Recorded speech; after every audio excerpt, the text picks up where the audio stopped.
Hello and welcome to a book review. Now,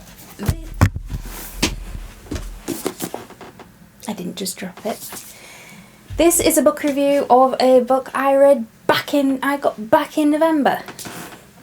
And read back in November, and I keep meaning to make a video of it, but I never get round to it, and so now seems the perfect time to discuss A Sorceress Comes to Call by T Kingfisher. Now, this edition came in the Page and Wick box for November. Smaller than they usually are, but I do love it. I love it so much that the original edition I got from Waterstones, I have now sold? I've either sold it or it's still on my eBay. I have an eBay pile of books down there. And I mean, a pile. So if you want to have a look at my special editions, have a look on my eBay, linked down in the description below. But back to this one. I love this cover.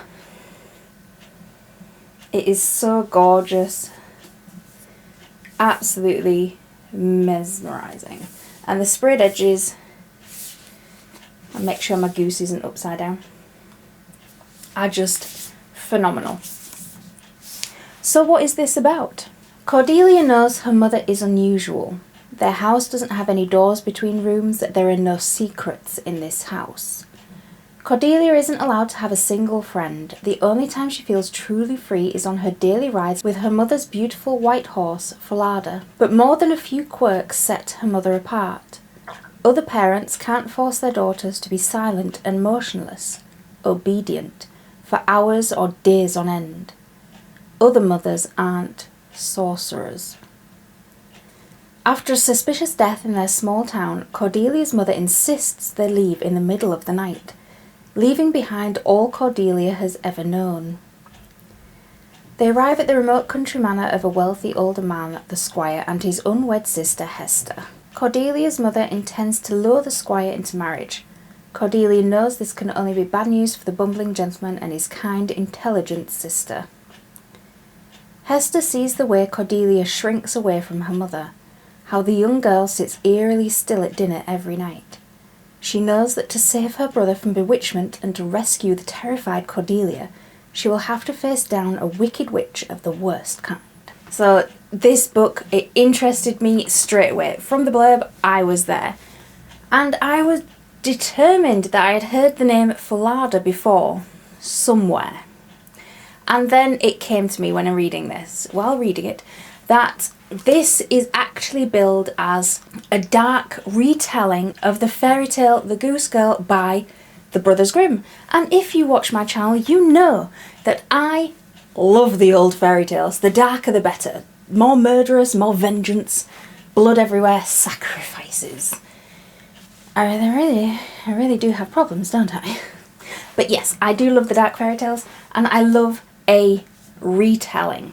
Especially if it's done well. If it's done badly, I get so het up about it. But this wasn't done badly. Now, for a retelling, The Goose Girl, if you don't know, is quite dark. I mean, I think because I haven't read it in a while. I haven't done a video on it or anything yet. I think her horse's name is Falada, and his head gets chopped off and mounted on the stable door. And it talks to this girl, this princess, who has been outed by her mother or her stepmother. And they figure out a way to get her back, out of the squalor that she finds herself. But yeah, the horse's name and the flock of geese is the only thing that this book and the fairy tale have in common. The rest of it is just its own work. As a retelling, I wouldn't class it as a fairy tale retelling. I would say that it uses elements of the fairy tale, but it doesn't retell the thing. The same name for the horse, and it has geese. That's about it. And does it get as dark as the fairy tale? No. Surprisingly, no. It's certainly not as dark as the original fairy tale, but that doesn't mean that it's a bad read, because it certainly wasn't. It was incredibly entertaining. But for me, it got about as dark as Las Vegas. So, and there were sort of little Easter eggs, apart from the horse's name and the geese just interwoven, but it really wasn't that much. Now, we do get 2 points of view in this. We get Cordelia's point of view. She is the daughter of the sorceress, Evangeline. And she is made to be obedient by Evangeline, as Evangeline wants to be this lady of the manor. She wants financial security. She wants the power of having people under her control. Cordelia is forever warring with her mother. She is her mother. She loves her. But she definitely doesn't like her methods for getting where she wants to be and stepping on anybody that isn't in her way. So Cordelia's she's quite nice. She's a bit naive. Evangeline is a sorceress, manipulative, a wonderful character to read. The other point of view isn't Evangeline, it is Hester, the sister of the squire. And she isn't married, she sort of runs his household and helps him in his day-to-day. He is he's never married, he's quite happy doing his own thing, sort of plodding along through life, just enjoying his life. And Hester has a few skeletons in her closet, but really not that many. She doesn't like Evangeline straight away. She has dreams about her before she gets there, and she knows that her entire aura is just a load of bad news.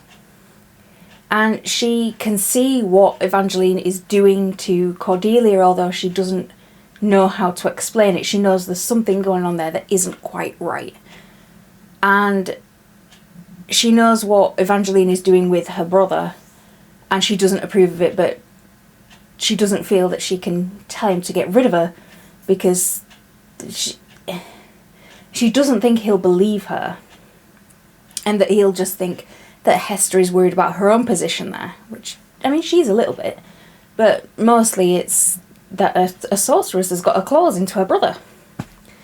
So her chapters are interesting to read. They are the most interesting we get, because Cordelia's are a bit bland. And the one person that I wished we got a point of view from is the title character, Evangeline, the sorceress. She is such a bitch. And that's through other people's viewpoints, through her own daughters. She is such a bitch. She reminded me of the character in Emmerdale. For people around the world who doesn't know what that is like an evening soap, like EastEnders, Coronation Street, and Emmerdale.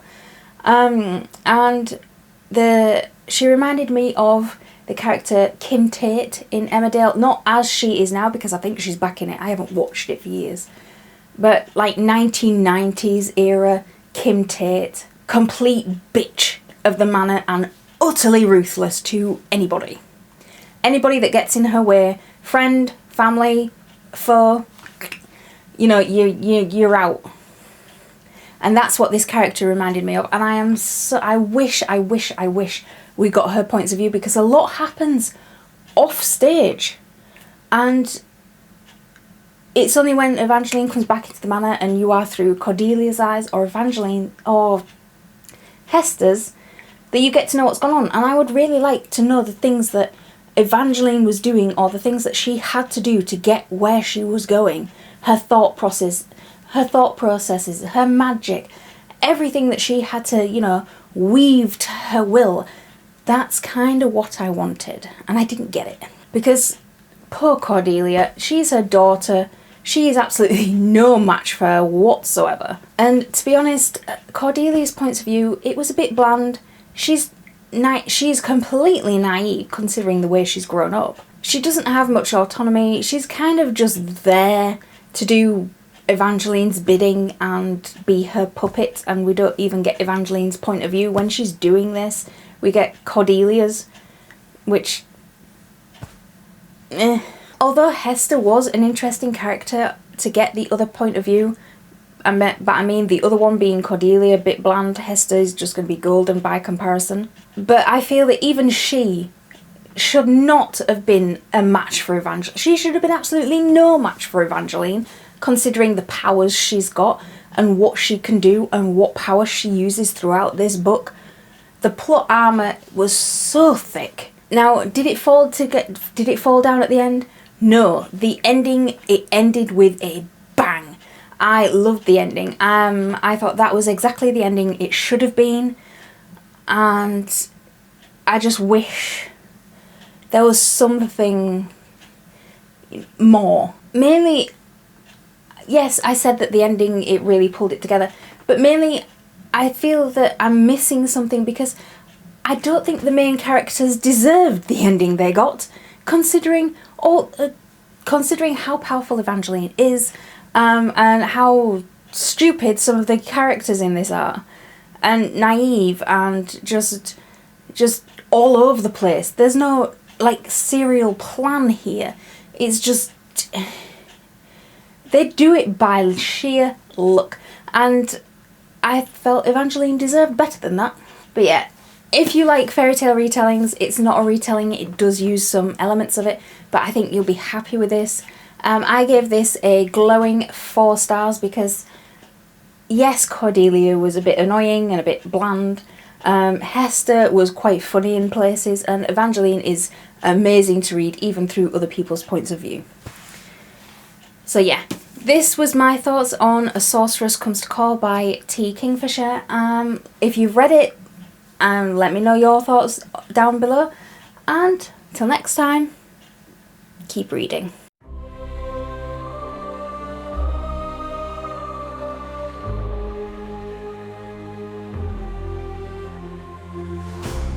The moonlight soft embrace, dark star sips with calm and grace, wine flows like whispers, secrets